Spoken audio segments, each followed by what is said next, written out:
السلام علیکم ورحمۃ اللہ وبرکاتہ نحمدہ ونصلی علی رسولہ الکریم اما بعد اعوذ باللہ من الشیطان الرجیم بسم اللہ الرحمن الرحیم رب اشرح لی صدری ویسر لی امری واحلل عقدۃ من لسانی یفقہوا قولی رب زدنی علما رب زدنی علما رب زدنا علما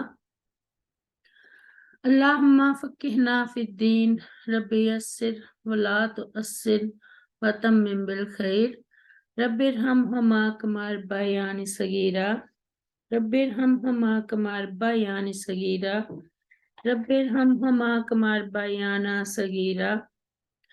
آج ہم سورۃ الاعراف کی آیت نمبر 85 سے پڑھیں گے انشاءاللہ۔ بسم اللہ الرحمن الرحیم۔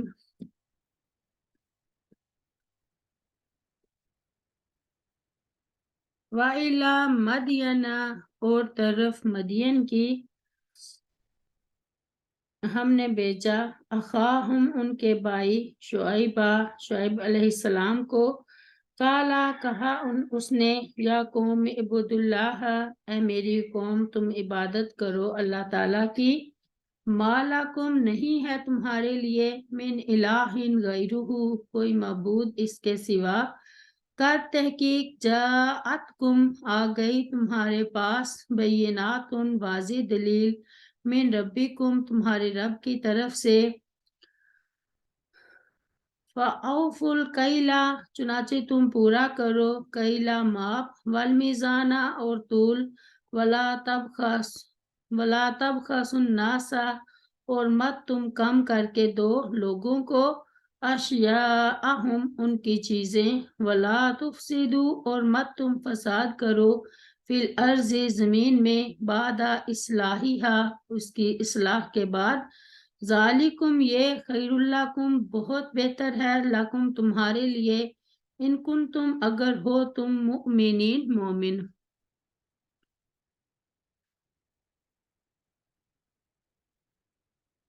آیت نمبر 86۔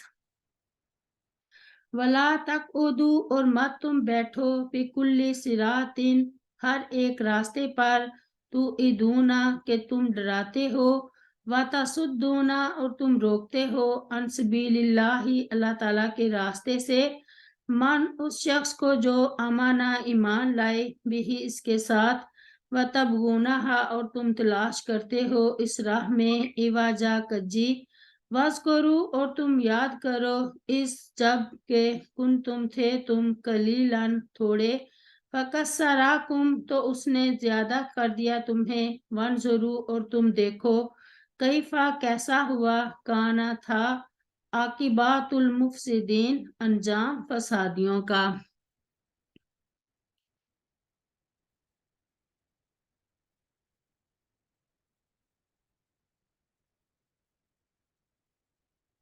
آیت نمبر 87۔ وَإِنْ اور اگر کانا ہے طائفات تم منکم ایک گروہ تم میں سے آمانو جو ایمان لایا باللذی اس پر کہ ارسل تو میں بھیجا گیا ہوں بھی اس کے ساتھ وطائفات اور ایک گروہ ہے لم یؤمنو کہ نہیں وہ ایمان لایا فاصبروا تو تم صبر کرو حتیٰ یہاں تک کہ یحکم اللہ فیصلہ کر دے اللہ تعالیٰ بیننا ہمارے درمیان وہو اور وہ خیر الحاکمین سب سے بہتر ہے فیصلہ کرنے والا۔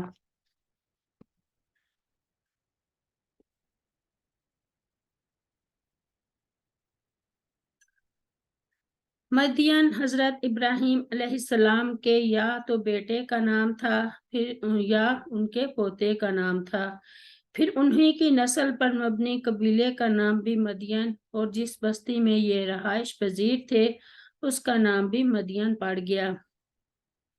یوں اس کا اطلاق قبیلے اور بستی دونوں پر ہوتا ہے۔ یہ بستی حجاز کے راستے میں معان کے قریب ہے۔ انہی کو قرآن میں دوسرے مقام پر اصحاب الایکہ بن کے رہنے والے بھی کہا گیا ہے۔ ان کی طرف سیدنا شعیب علیہ السلام نبی بنا کر بھیجے گئے۔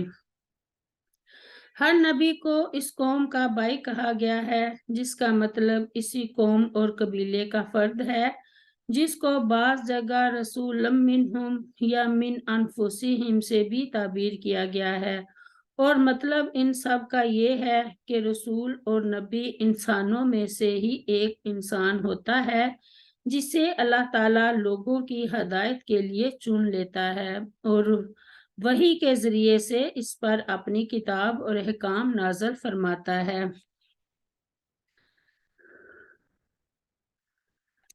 ان آیات میں شعیب علیہ السلام اور ان لوگوں کا واقعہ مذکور ہے جن کی طرف اللہ تعالیٰ نے انہیں نبی بنا کر بھیجا تھا۔ مدین ایک قبیلے کا نام تھا جس کی نسبت مدین بن ابراہیم خلیل کی طرف تھی، اور شعیب علیہ السلام اسی قبیلہ کے ایک فرد تھے۔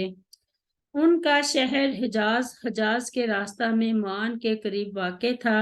اللہ تعالیٰ نے شعیب علیہ السلام کو دو قوموں کی طرف بھیجا تھا، اصحاب مدین کی طرف جنہیں اللہ تعالیٰ نے چیخ کے ذریعے ہلاک کر دیا، اور پھر اصحاب ایکا کی طرف جنہیں ایک بادل کے ذریعے ہلاک کیا گیا جس میں آگ کے شرارے تھے۔ شعیب علیہ السلام کی قوم شرک کے علاوہ دوسری سماجی گناہوں بیماریوں میں مبتلا تھی۔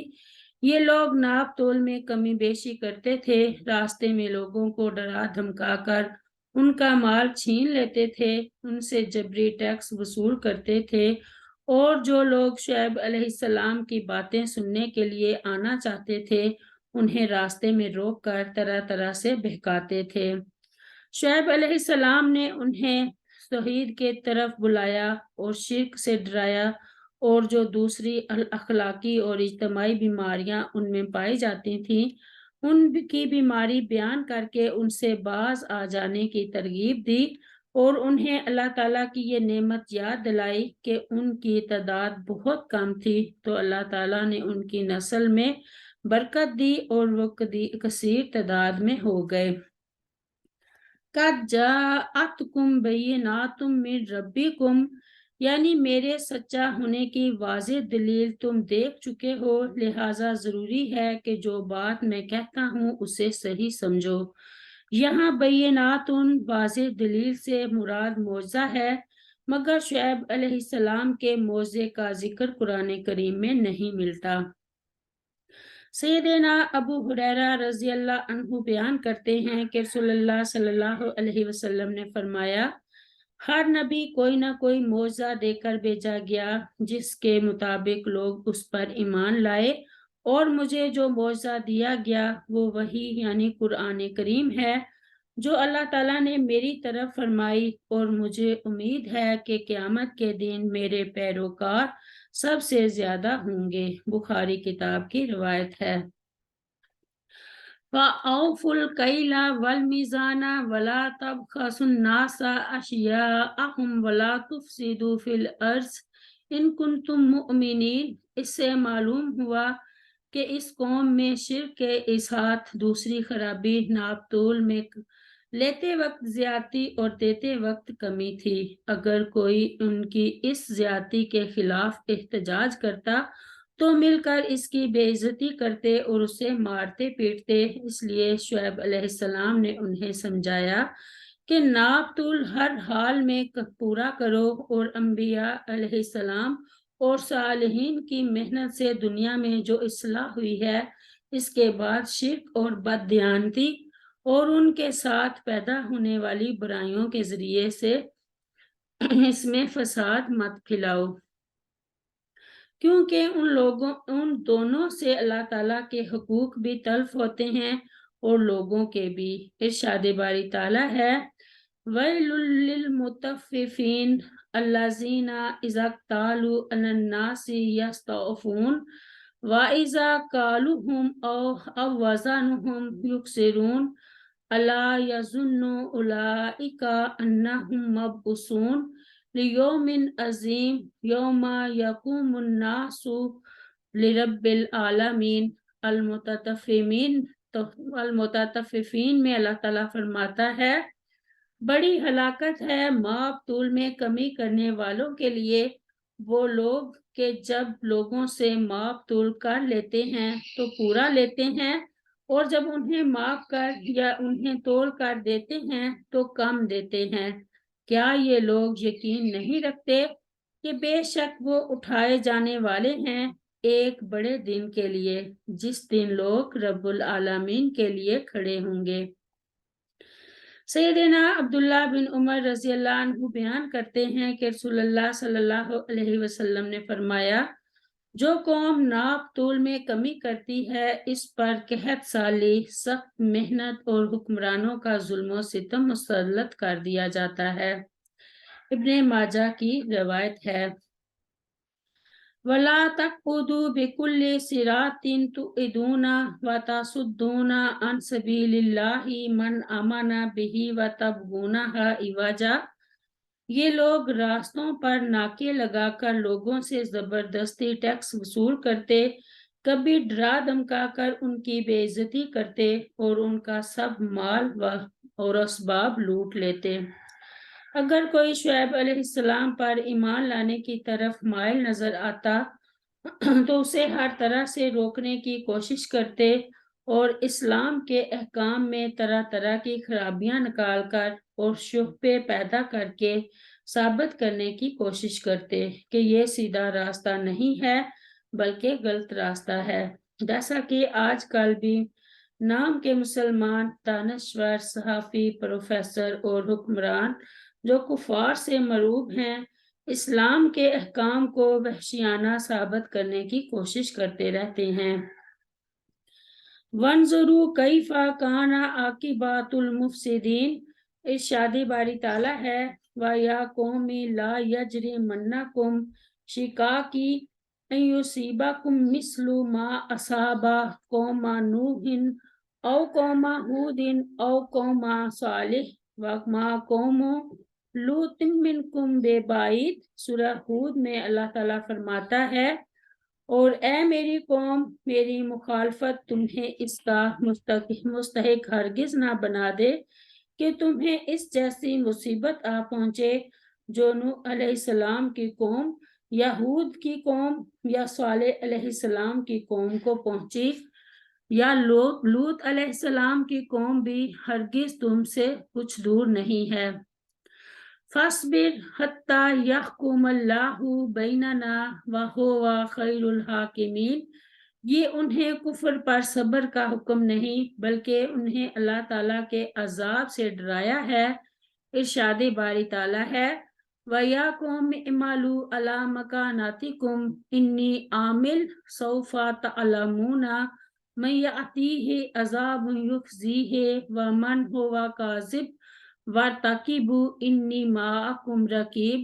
سورہ ہود میں اللہ تعالیٰ فرماتا ہے، اور اے میری قوم، تم اپنی جگہ عمل کرو، بے شک میں بھی عمل کرنے والا ہوں۔ تم جلد ہی جان لو گے کہ کون ہے جس پر وہ عذاب آتا ہے جو اسے رسوا کرے گا، اور کون ہے جو جھوٹا ہے، اور انتظار کرو، بے شک میں بھی تمہارے ساتھ انتظار کرنے والا ہوں۔ آج ہمارا اللہ تعالیٰ کے فضل سے 8واں پارہ مکمل ہو گیا ہے، اور کل انشاءاللہ بفضل خدا ہم 9واں پارہ شروع کریں گے۔ رب اغفر لی ولوالدی ولمن دخل بیتی مؤمنا وللمؤمنین والمؤمنات۔ سبحان ربک رب العزت عما یصفون وسلام علی المرسلین والحمد للہ رب العالمین۔ السلام علیکم ورحمۃ اللہ وبرکاتہ۔